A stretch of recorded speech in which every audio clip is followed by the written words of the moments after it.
Hello, in this video I'd like to talk about normal forms in logic. So in the previous video I talked about canonical forms in algebra, the idea that we could take any sort of algebraic expression that used addition, subtraction, and multiplication, and variables and numbers, and reduce it down to a polynomial, a canonical form.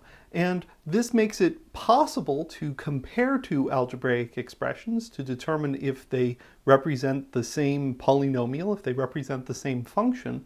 And it also makes it a lot easier to analyze the properties of these algebraic functions. If you want to solve an equation involving an algebraic expression, well, you want to turn that algebraic expression into something nice, like a polynomial, in order to make it easier to solve that equation.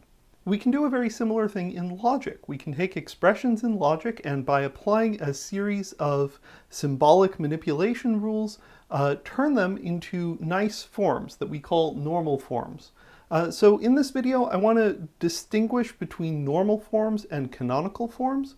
So a canonical form is a unique thing, that anything that's equivalent to each other gets reduced down to that same canonical form. Not so much with normal forms.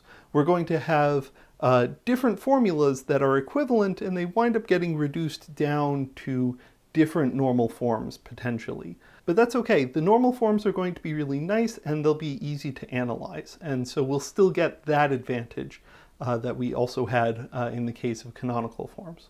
So canonical forms are unique and normal forms are not unique. So when we were working with polynomials, much of what we did used distributivity. That if we have a sum inside of a product, we can turn it into products inside of a sum. And so by using distributivity in this direction, we can take all of the products of an expression and push them deeper into the formula, and all of the sums and pull them towards the outermost operation of the expression, to the point where if we keep applying this rule until we can't anymore, we're going to have a bunch of sums with a bunch of products inside. And then we can use associativity to get a sum of a bunch of products, which is exactly what a polynomial is. In zeroth order logic, so logic with just and, or, and not, and no quantifiers and no fancy structure stuff, we have that if it's not the case that A and B is true, well then how could that happen? Well, it could be the case that A is not true, or it could be the case that B is not true, or maybe both. And similarly, if it's not the case that A or B are true, then that means that A can't be true and B also can't be true. So we have these rules of zeroth order logic, and what they allow us to do is to push knots into a formula. If we have a knot that contains another part of a formula, we can move the knot in and move either the and or the or out. They switch, right? And becomes or becomes and, but we can move that out and move the knots in so that the knots are inside that piece of the formula. And so we can recursively apply this process until the knots are all the way on the inside of the formula and the ands and ors are all the way on the outside. Let's do an example. Let's say we have a formula not P and, Q or, not R. Our first step is to notice that we have a not outside of an and, so we use this first rule here. So this is going to be equivalent to not P or, not Q or, not R. We can't push this not in any further because, well, it's just negating P. That's fine. But we can take this not, we have a not of an or, and so we can push this in using this rule here to turn this sub-expression into not Q and not R, and of course not R classically is equivalent to just R. And so we were able to turn our original formula into not P or not Q and R, and this formula here all of the knots are all the way inside the formula. So again, using this sort of procedure, we can take any sort of 0th order logic formula with ands, ors, and knots and turn it into a formula that just consists of ands, ors, and knots, but the knots are only all the way inside. They're negating the individual variables. We also have, perfectly analogous to this distributivity law, that A and B or C is equivalent to A and B or A and C. In other words, if we know that A is true and one of these two is true, then it's either the case that A is true and B is true, if B was the one that's true over here, or A is true and C is true, if C was the one that's true over here. This is exactly the distributivity law where multiplication is replaced by and addition is replaced by or. And so we can apply this rule if we see an or inside of an and to turn it into a situation where the or is outside of the ands. So this means that we can shuffle around the ands, ors, and knots within our formula to the point where the knots are all the way on the inside of the formula, the ands are in the middle, and the ors are on the outside. And of course, using associativity of and or, we can turn our formula into one big long formula that is an or of a bunch of ands of either variables or their negations. This is called disjunctive normal form. Disjunction is a fancy word for or, and conjunction is a fancy word for and. So this is referring to the fact that or is on the outside, that ultimately this formula is an oring together of a bunch of smaller formulas. It's really easy to find a disjunctive normal form for a particular formula just by constructing a truth table. Let's say that we had some sort of formula that was true in this case when P, Q, and R are all true, when P and Q are true and R is false, and when P and R are false and Q is true, and it's false in all other circumstances. We can construct a formula to represent this particular truth value here just by oring together the different situations that make it true. So in this case, P is true, Q is true, and R is true. So that will be true when P and Q and R. We also have when P is true and Q is true and R is false. So that will be P and Q and not R. And it's also true when P and R are false and Q is true. So that will be not P and Q and not R. Right, so this part of the formula will be true in this case. And so since we're oring together these three parts that will make this whole thing true, this will be true in this case. Right, when R is false, that'll make not R true. And so that will make this true in this case. And then finally, this will be true in this case here. And so if we're in this case here, this is true. And then this whole thing becomes true because it's an oring together. So, put parentheses around this, or these three things together, and that gives us a formula in disjunctive normal form for this particular truth table. Notice, however, that we can simplify these two down to, well, it only matters in these two cases that P is true and Q is true. It doesn't matter the value of R. So we can combine these two cases into just P and Q. So ultimately this thing kind of simplifies down to P and Q, or not P and Q and not R. The question of simplifying formulas in disjunctive normal form is kind of a complicated one, and I'll link to some resources down below. But the point here is that we have two formulas that are in disjunctive normal form that are equivalent to each other. So this kind of shows that disjunctive normal form isn't unique. We need more specifications in order to get an actual canonical form. But again, we're not concerned about canonical forms. We just want to take our formulas and reduce them down into something nice and simple that's easy to analyze.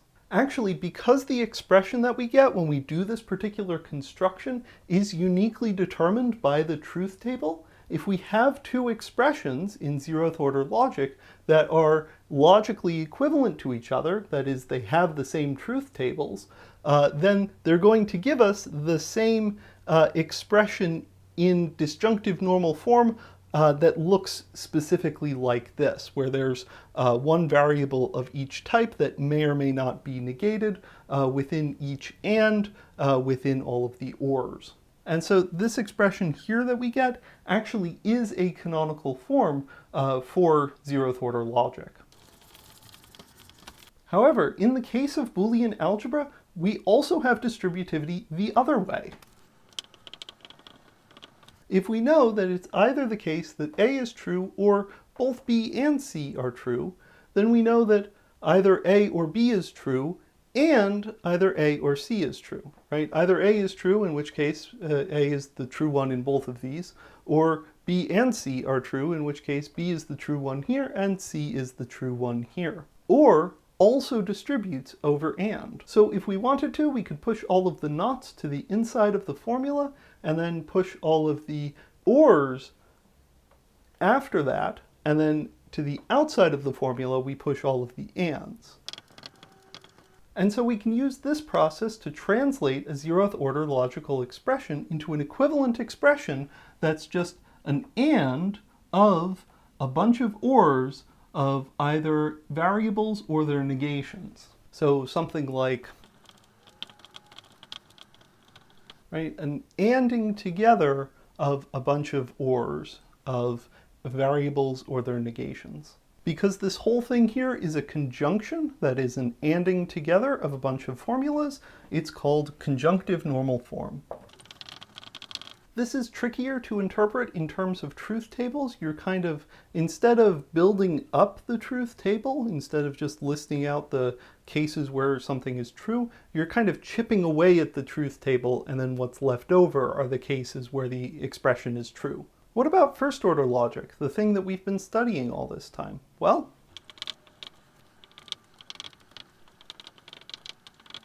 so suppose that we have a formula that has a negation outside of an existential quantifier.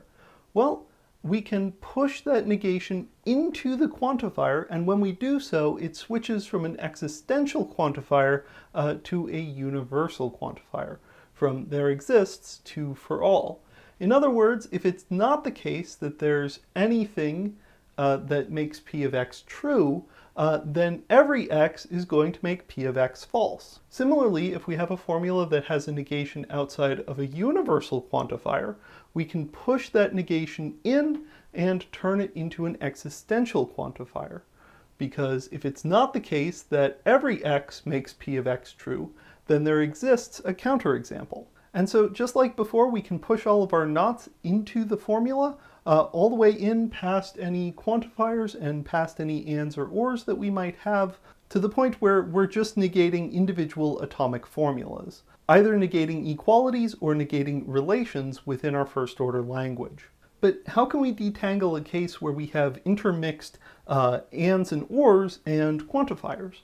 It turns out that if we have a quantifier inside an and or an or, it's actually really straightforward to push the quantifier out and push the and or the or in, right? To get where the quantifier is on the outside and the and or the or is on the inside, right? If there exists some x that makes p of x true, and q is also true incidentally, has nothing to do with x, then it's the case that there exists an x that makes p of x and q true. If there either exists an x such that p of x or q is true, well, then there exists an x such that p of x or q is true.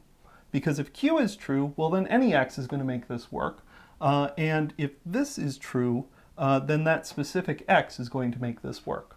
If every x satisfies p of x and q is true, then every x satisfies p of x, and incidentally q is true for that particular x because q doesn't depend on x. And then finally, if one of these two is true, if it's either the case that every x satisfies p of x or q is true, then every x is either going to satisfy p of x or q.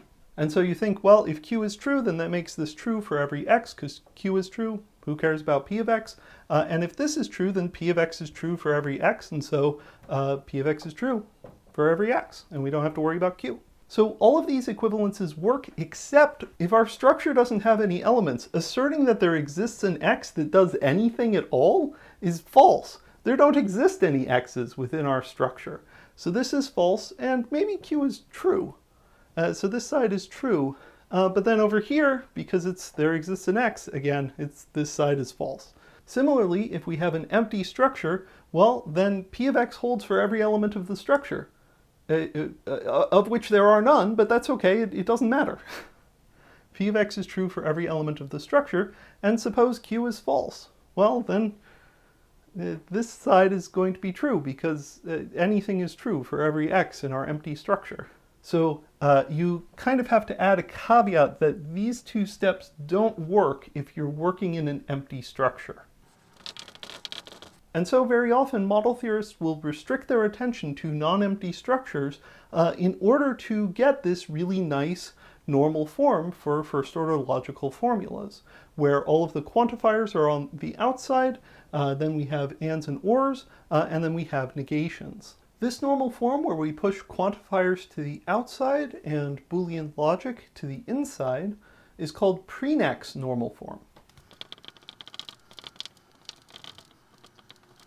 Prenex normal form technically doesn't require that the Boolean part of the logical formula be in disjunctive normal form, but we might as well require it because we can. And so we have quantifiers on the outside, and then an OR of a bunch of ands of atomic formulas or their negations. Let's apply this to a formula.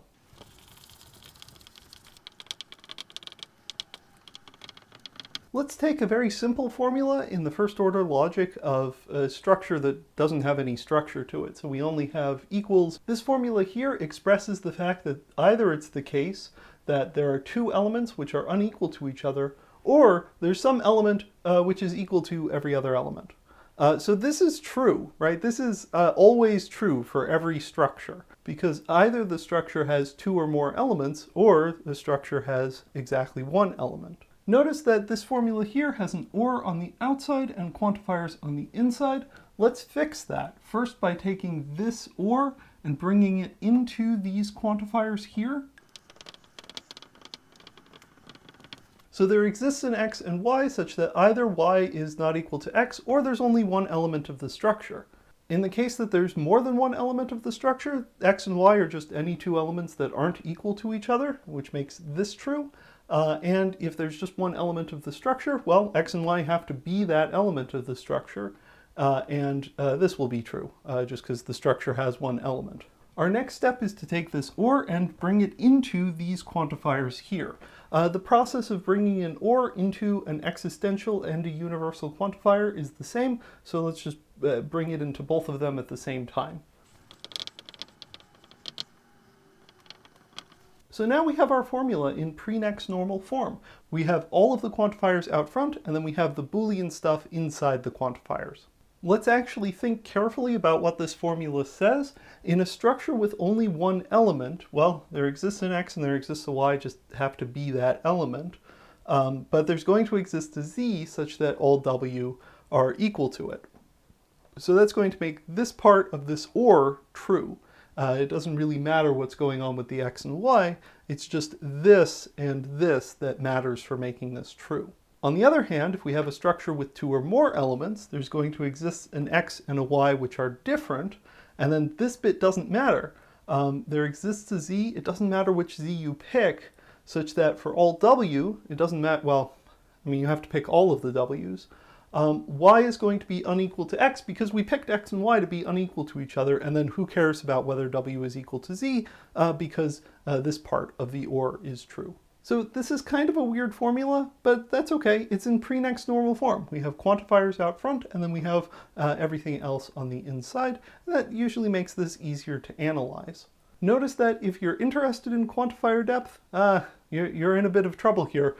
This original formula has quantifier depth 2, right? This piece has quantifier depth 2, this piece has quantifier depth 2. We OR them together, so we just have quantifier depth 2. On the other hand, this formula here has quantifier depth 4. So if we're interested in quantifier depth, maybe prenex normal form isn't for us. And it's also worth noting that while we were free to shuffle around the ands and ors with respect to each other, we can't do the same for these quantifiers.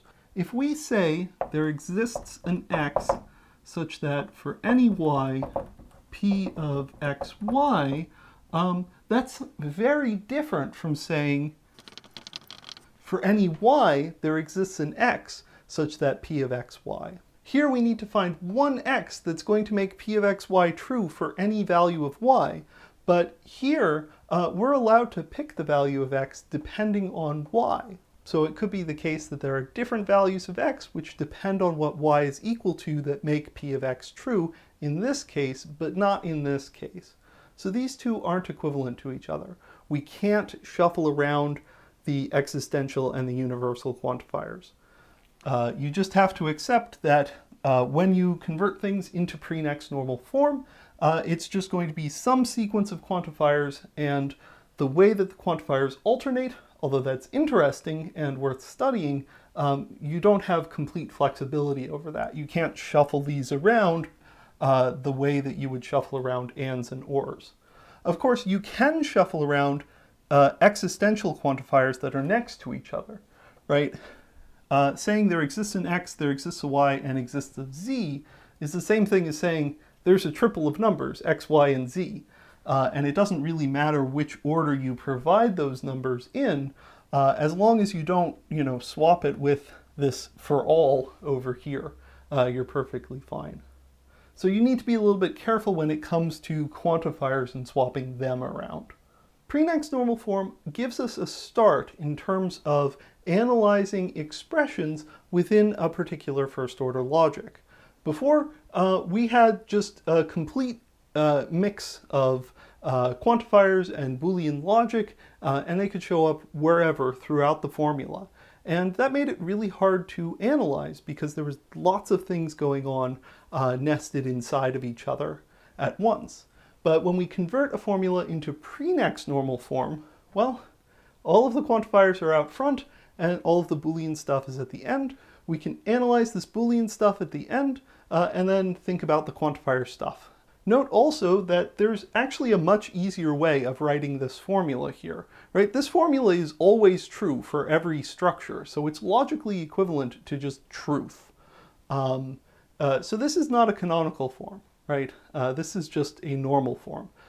There are equivalent formulas that have other prenex normal forms. So thanks for watching. Let me know if you have any questions or comments down below, and I hope to see you in the next video.